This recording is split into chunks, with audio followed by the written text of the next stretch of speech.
All right, well, let's, in your own words, please, give an introduction. Okay. I'm Courtney Tierney. I'm the Director of CRM and Customer Engagement at Papa John's. I'm going on my third year, so my team manages all of the campaign strategy and transactional strategy within our own channels for email, SMS, and push communications. And I'm Stef Work. I'm a manager of data integration in the measurement operations team, Paramount plus streaming. We do everything from managing the customer data platform to making sure that all of the different platforms are talking to each other from a measurement perspective. All right, so I think where I want to start is I'm going to be a bit of a heel and just try to understand why bother? Like, what is the importance of bringing your channels into alignment with each other? What's the worst that can happen if you don't? So talk to me a little bit about why you see value in taking this approach to consolidating and bringing these together. Courtney, if you could take us away. All right. Well, we just heard about the issues with email deliverability, right? So we know that that's definitely a risk if you're not keeping an eye on your channels. But I think for us, consumer of pizza will, use all your channels, right? They will call, go online, use their app. We have the loyalty program. So they're getting communications from us via all of our channels, both at a national level and at a local store level. And we're 90% franchise.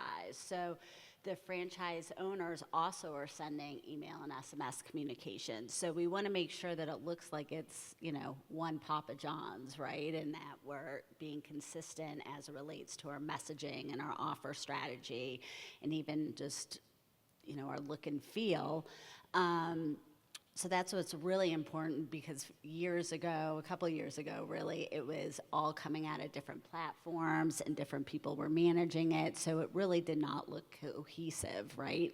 And so we're taking now this opportunity with moving everything into one platform to make sure that, we're looking overall strategy of all the comms, both national and local, and then also just making sure that there's consistency across the channels. What we're saying in email aligns with what we're saying in push and SMS as well. And similarly, we want to take that user's opt-in and treat it with the respect that it deserves, which is making sure that you're not over-messaging the same show to the same audience, and reminding them is one thing, but over-messaging is another thing, and the opt-out rates are just reflective every single time, right? And so we just want to make sure that you're sending the right message at the right time to the right person, and making sure that it's respectful of we know what you're watching and don't be creepy about it too. So that's email, don't be creepy is usually a good tagline. It's great insight. Now, Courtney, you kind of teed up a little bit of saying at one point your channels were out of alignment and you've gone through a process now bringing it together. What are the challenges there? Is this a human issue? Is this a tech issue? Is this something that marketing can just fix with writing you a better brief? I mean, it's really both. And actually, my team is small and mighty. We're the ones writing the brief. We're also the ones building the campaigns, and we're also the ones deploying it. So I think for us, it's,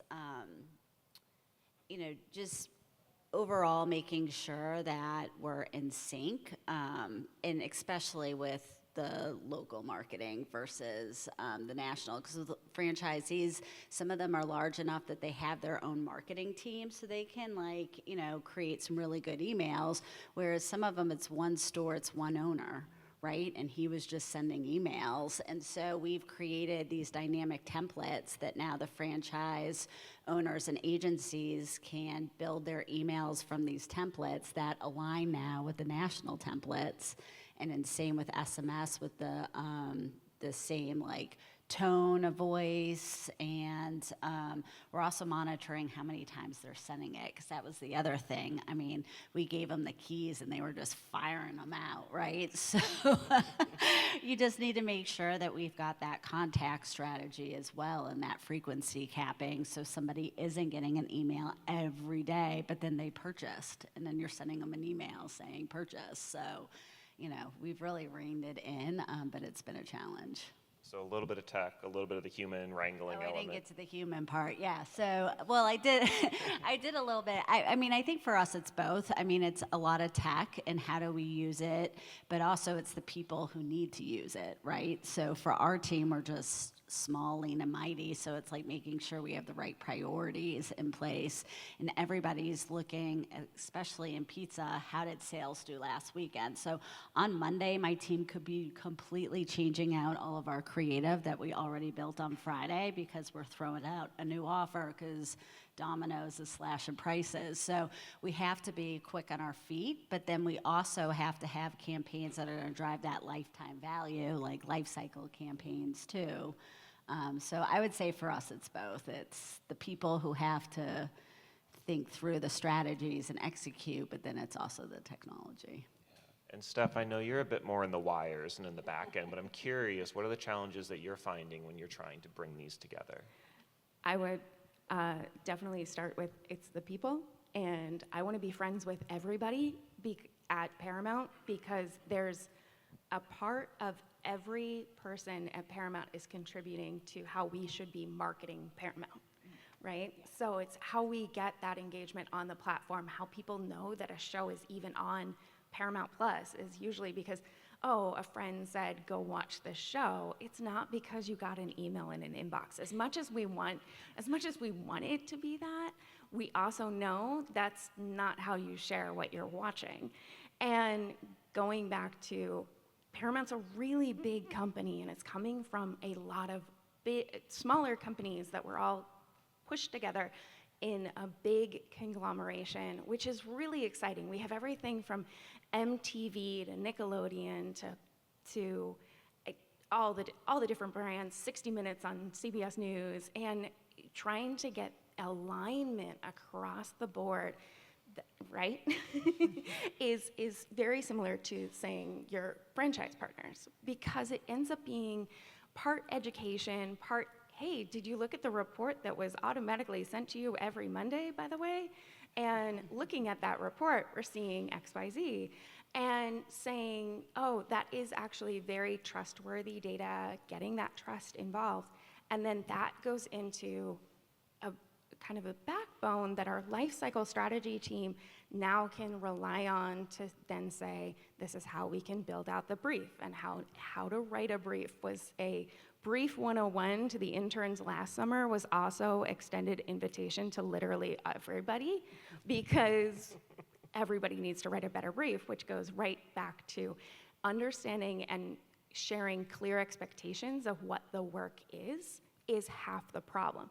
Because a lot of people go immediately to, this is the technology solution that we need to use, rather than taking a step back. And I'm deep in the weeds of the data and the integration and what API post failed in the last 5 minutes, but I am the first person to be like, hey guys, let's zoom out. What are we trying to accomplish? Like, what are we trying to do here? And that's where, honestly, it's how I got into managing the customer data platform, because it ends up being, hey guys, why are we sending this to the full list of the email every single time? Because we should either change what it looks like, or we should make sure that we're sending it to the right people. So the technology enables that, and by educating the people of, hey, what are we trying to do to get out of the let's solve a problem, often tries to solve that a little bit. Yeah, so at the beginning you mentioned too, talking about like the frequency of the messages. So now when we're talking about multiple channels, and it's going to vary for the folks in the room, right? They might be fully activated in email, SMS, push notifications. They might or might not have in-app notifications. How do you think about mitigating the volume of touch points that a customer could get, again, depending too if teams are siloed, who's managing, and so on? Take that one. Start. So we have an operations team, and it's currently set up by channel. So we partner with our email, partners with in-app message, partners with push notifications, and we are doing multi-channel testing. I will not say that it's perfect, and I will say this is why there's a breakout later on like testing, A/B testing, that I'm super interested in, and how to test into hypotheses better, because there isn't a one-size-fits-all. There isn't a bullet for this, as much as we would all like to be like, oh, just do it that way. That's how it works. Because every show has a different strategy, right? Whether you're talking about a documentary, you're talking about Dexter, you're talking about a Taylor Sheridan show, they're all going to have different strategies behind them, and we want to respect that, as well as really awesome creative that we want to showcase. And by saying, oh no, you got to do it this one way every single time is really difficult. Not figured out how to answer this question for you. And now, Courtney, for you, it's all you. So how are you determining how you manage that frequency? Yeah, I mean, what we're trying to do is, look at the overall content, right? So at Papa John's, we have what we call limited time offers. So right now it's the Shakaroni, and that's out for $12.99. So we're telling everybody about it, but it's like, you may have never ordered a Shakaroni and you don't like pepperoni pizza. You're never gonna order it, right? So Who doesn't like pepperoni pizza? there's people out Can I there. talk They to them? are out there. They're yes. a cohort. So, it's important definitely to do announcements and do full files for that. I'm totally fine with it. But other than that, it's then how do you start incorporating the more personalization? And so we've redid all of our templates, and we're trying to get more personalized. And, while we may be forced, if you will, to include the LTO, we're also adding on, we know you're a wing lover, and we're doing a lot more propensities, working with the data team on the models, and we're starting to get into gamification, order more products. We're also trying to increase ticket, right? So we have a lot of products that you can add on to a pizza. So we're trying to do the ticket builder. So, I think that there's times when you have to go full file, and then there are times when you shouldn't. And then also when it gets down to the channel, when is it appropriate to send an email versus an SMS and push? We get questions all the time, both from leadership as well as from the franchisees, like, what's the best time to send a communication? What's the best day? Well, I think about my day. I'm not checking email at 5 o'clock. I'm like rushing to get out of the office and get home. So a push notification reminding me to feed my family is probably a good tactic, where I'm not checking my email at 5. So, we've been doing a lot of testing of when to send the email, push, and SMS, and they don't all necessarily have to go out at the same time. And you necessarily don't have to get all three either, So I think we're all trying to figure it out, but I would just say testing and proving it out is really what we're focused on right now. And then you have the data to back up what your hypothesis was, to say that, we did this test, now let's do this iteration of that test, and maybe something else will come out. But I also find that send time optimization always changes. So, for pizza, Thursday, 7 o'clock, maybe too late. Thursday, 4 o'clock, Yeah. everybody's like, oh, that's gonna be perfect, that's great. And you're like, Nothing. yeah, but Sunday at the football game was actually great. Well, and when you're talking pizza, right? I mean, we look at what's playing on Saturday and Sunday, and so we adjust a lot of times. We also send in the user's time zone, but then sometimes if we know that the big game's happening at 1 Eastern, we may just send a little bit earlier on the West Coast because they're still watching the game for a 1 o'clock Eastern game. So there's a lot of different strategies, especially, around pizza. And, maybe Sundays aren't great unless it's Super Bowl Sunday. It's actually a really big day, so it just varies.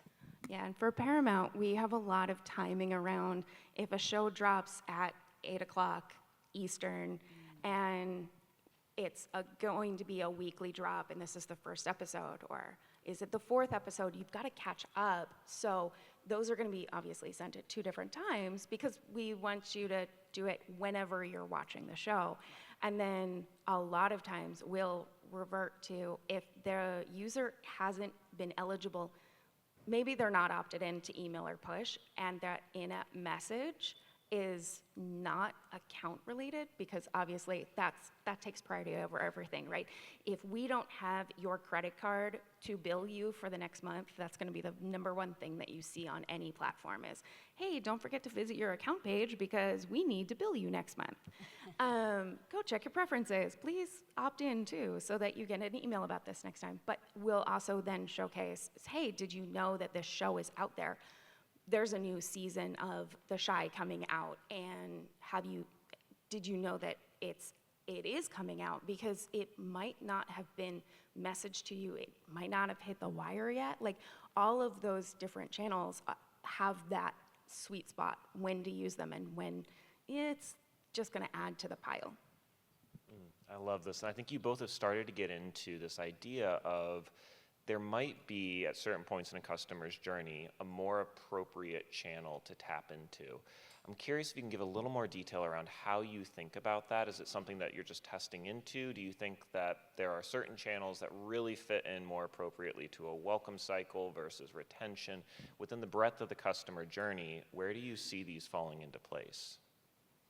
I can start with that because we're just now working through the test plan for a different welcome journey when someone is coming back. Because how many times have you signed up for a streaming service, canceled it, and then we're like, oh, well, I want to watch the show, sign up again. You can tell it's a huge cohort that we want to make sure the messaging is tailored to. We also have a unique advantage that we know that you were a customer before, a viewer before. We know what you watched before. Do you want to watch these other things in addition to the show that you signed up for? That is usually, the propensity scores are mostly based off of that first show that you watch, plus what are the other 2 shows right after that. If you watch more than 4 hours of the next show, then it goes into a whole different model, and those models feed into each other, and those models are now in the customer data platforms so that we can then personalize which version of the journey you're going to be eligible for, which I think gets into it's a little bit more personalized than, say, a standard onboarding. On day 1, you get this. On day 3, you get this. Have you watched it on a big screen? If you haven't, you get the go watch this on your big screen email. And talking about channels really quick, we're still trying to figure out what channel would work best for that, because obviously everybody's like, well, we're at the Email Marketing Summit. Email is the bread and butter of all of this, right? We have higher email rates than push rates, but we see a much higher engagement with people who've opted into push, because it's, oh, hey, cool, yeah, I'll do that, maybe add it to my watch list right as I get the message. And there's some level of engagement that's different there that we want to test into to really optimize. Cool. Do you want me to answer? Yeah, if you have more to add, absolutely. Yeah, I have a few things. Yeah, and I think for us, we made some changes, and I think I had talked about it when we were at the conference last time with our loyalty program. So it wasn't a huge difference, but before you had to spend $75 to get $10 in dough to be part of the program and get like that value of the program. So we made the change back end of November so people can earn faster. So you spend $15, you get $2 in dough. Well, what we found is that more people now are using the program, where there was only about half of the people who joined would actually even get to that $10 in dough. And then of those, only half would ever get there again. So now that we've opened that up, I think it's really lend to the channels, because part of our life cycle, we tell you you've got dough, right? So we can tell them sooner, like it's, like just having, $2 off your next purchase, or if you get the $5, that's like free delivery, right? Mm-hmm. So we're trying to push more delivery, because now we've got DoorDash and Uber Eats that, we're competing with. So, and we're just seeing even better open rates with push, specifically when we add in your dough balance. to that, it's Friday, order, you got $15 in dough. And what we're also seeing is, in franchisees, we're kind of skeptical of like, we're not going to get enough sales because they're using the dough. Well, they're adding on. So you're just seeing more ticket builders and higher tickets, and you're just over time seeing more engagement from the customer. So Add on those brownies. yeah, and on the Chocolate chip cookie. everybody needs breadsticks. Yeah. Exactly. Oh my goodness, I love it. This is great. Now I'm curious, and you kind of mentioned a preference center at one point there, Steph. How much do you react to customer behavior versus preferences when you're deciding some of your channel engagement? Our preference center does have we do have a very strong measurement team that makes sure that the tracking in the preference center is actually tracked well, but it has very, very little engagement. So if you think about when you're working on your Paramount Plus account on a Roku device, trying to get all the way to your preference center is actually kind of difficult, and the remote tends to bounce everywhere, right? So, but we're talking about understanding customers' preferences outside of their direct intentional preferences.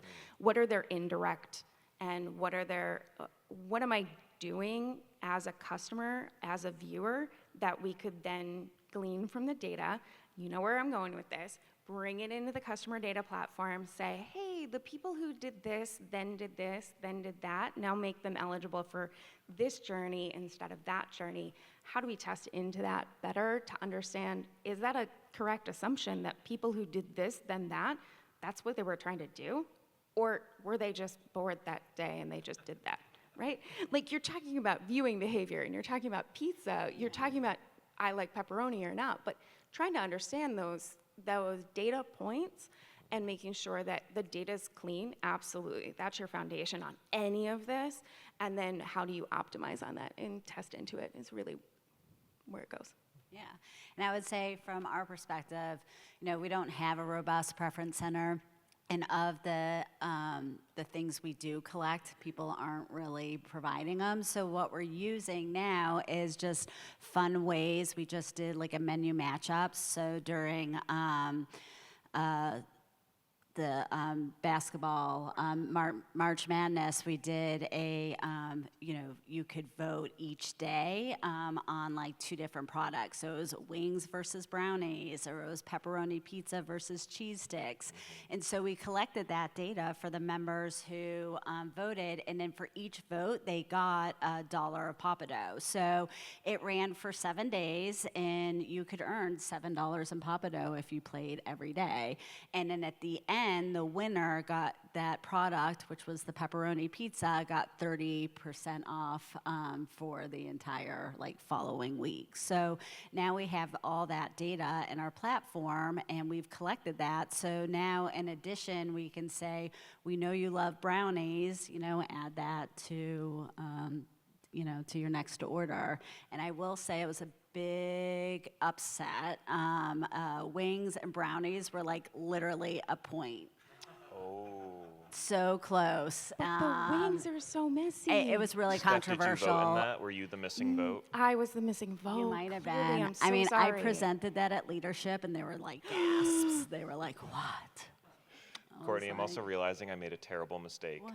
This should have been right before lunch. I should I know. not have done this before. This was terrible timing. Do you want me to order pizza? We're gonna need to get you back up to talk about the Shakaroni pizza right before we break for food. Where I want to end though is for the folks in the room. If there are brands here that are struggling with how to coordinate their channels from a technology standpoint, from an organizational standpoint, from a strategy standpoint, is there one piece of advice that you could each give that would at least help them start that journey? How would you point them? Steph, can I start with you? Sure. So I work with Paramount has a different email tech stack than a push tech stack than an in-app message tech stack. So we've used in the December one, we called it a Frankenstack. I'll be the first one to mention it here. They're very functional. It's absolutely functional. You know what is not functional? When you can't talk to the people who are operating those. So it's all about the people. It's all about having a really normal conversation with folks of like, hey, how are we going to fix this or solve for that problem? Or, hey, what's the idea behind this new show that we can do something different and not just be the same exact thing every time? Yeah, and I would say for us, I mean, we're a much smaller team. So when I got there, 3 years ago, we were like that. So we had a CDP, we had a different platform for loyalty that sent some emails. We had a different platform for national that sent some emails. We had, SMS in a different platform. So we've combined it all to one platform. And I think for us, since we are so small, it's really been helpful to see all the results. Because just to get a campaign results from one campaign, we had to go into like 4 different dashboards, right? So now everything's there. And then we also have just partnered really closely with the in-house. So instead of using another agency or vendor to, target and segment and do models, that's all done by our team in-house. So I think for us, it's just really making sure you've got the right in-house people and support there, and people's, relationships is really important. And then, you just simplify where you can based on, your budgets and your team. And we also just, like I said, we have to move fast. So logging in and out of 3 different platforms just was really tough for my team. So now we can do everything in one place, which is really key to just move fast for us. I have a really fun thing about logging in and out of platforms. We transitioned our Adobe Analytics login to just using single sign-on, and we saw the engagement of people actually going in and looking at their dashboards like skyrocket because you removed a barrier to entry. Yeah. So how can you streamline so that whether it's not on the same system, I can dream, but how do you make it just a little bit easier for people to work? Do I have time to add one more yeah, thing? absolutely. Okay. So we rebuilt the franchise system for them to go in and send an email, and for the same thing, like they were actually going into the old platform, our old CRM platform, and logging in there.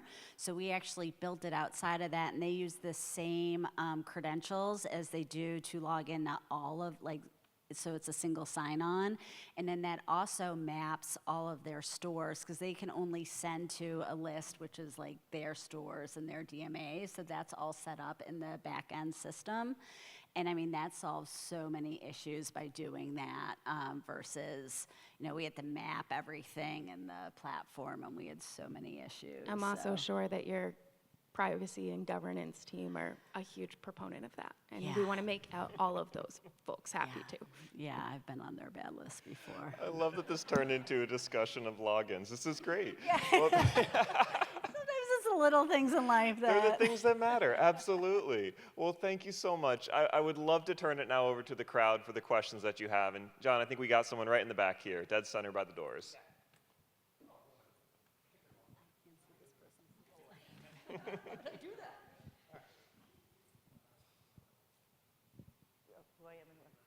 Oh, I'm Karina Cohen. I'm from NBC Universal. Oh, okay, that was me. We can still be friends. Yay! I'm already friends. You stole my person. Erin was with me first. She'll be here at like 2, and She'll be here this afternoon. We can You'll reconcile. get to see her on the main stage tomorrow. I know. We've already talked, but yeah, you took her from me when I first started. She was one of Is the that the people. question? No, my question is actually This is for Papa great. John's. Yeah. Why? But my question is for Papa John's because it's actually a discussion I've had with some other marketers that doesn't have anything to do with NBC Universal. But how do you handle each store specifically, people opting out of SMS? Do you have a whole bunch of different short codes for each store? Like, how does pizza delivery SMS work? Oh, boy. So pizza delivery SMS, so transactional is, They just opt in, and that's all stores, because, and we're actually doing it at each order. So, because people, you'll see, like, you know, they may order close to their work or close to the school or close to their home. So right now, each order is an opt-in for SMS to get updates for that order. What about marketing? Like, So for marketing, this is the struggle. It's one opt-in and one SMS number, one short code for national and franchisees. So I know. So if they opt out, they've opted out of everything. Okay. And so what we're doing is we're actually rolling out with a new system for SMS, and we're putting some frequency capping rules to allow them only to send, you know, right now it's only 6 per every 30 days anyways, and then they only get 4 and we get 2. But the thing too is not every, like I said, I mean, you have one store with one person sending, and they may never send SMS, so they're relying on us from a national perspective. Then you have a big franchisee owner who has 60 stores and a whole team. I mean, they would send it every day if we let them. So it's just really that contact strategy and the rules and frequency, some of which they like to hear and some of which they don't. But if not, I mean, it's a huge risk if they're opting out, yeah. yeah, that was, our conversation with somebody who had a local store that was texting them too much, but they didn't want to miss all the deals. Yeah. I mean, I think ultimately I would like them to be separate, so you opt in to your local store and then you still have national, but we just, at the time, couldn't make that happen, not to say we may not in the future. We have time for one more, okay? Yep.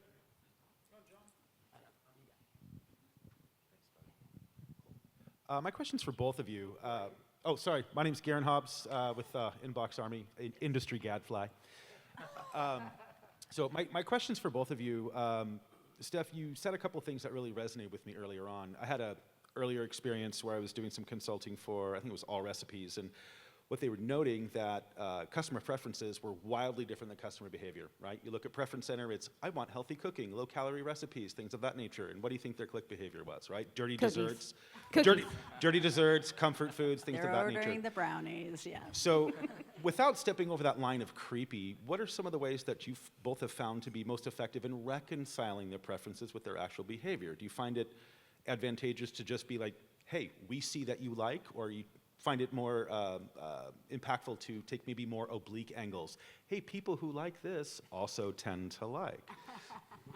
We go the direct route because if you watch a Taylor Sheridan show, that's the creator of Yellowstone, 1883, 1923, all of those, we put that customer, that viewer into a cohort and say, now they're going to find out anytime we have a high stakes drama, they'll go into that. It gets a little generalized, but we don't want you to miss the last season of 1923 because we want to be a little less direct. We're like super direct and I think it's a little different for viewing behavior because it's a little, we know, you know, we know, you kind of already know that with streaming, that we know this information, and you also want to know, right? You want to know when the next show is, or you're like, where did that show go? Why can't I watch that? Where can I watch that? And so that's where the context, the strategy comes behind. Yeah, and from like a QSR pizza experience, like you're ordering pizza for different reasons, right? So, and it may be you have one account, but you've got a teenager and they're using your account and they're making purchases. So, you know, where I may only be vegetarian on my account, I just ordered 15 pepperoni pizzas because I was ordering for a school. So, I mean, I think that there's ways to say like your last order, versus, you know, we know you love, right? So that's why we're trying to do some of that gamification and see, like, do you love wings or you're a vegetarian and you actually don't like wings, but you may have ordered them because you were ordering for, you know, a work event. So I think we have some way to go, but we're trying to test out the different reasons why we would show one product over another. And also know that oftentimes you're ordering pizza not just for yourself, you're having your neighbors over and they have different preferences, so. Yeah. All right, Courtney, Steph, thank you so much for the insight and your time.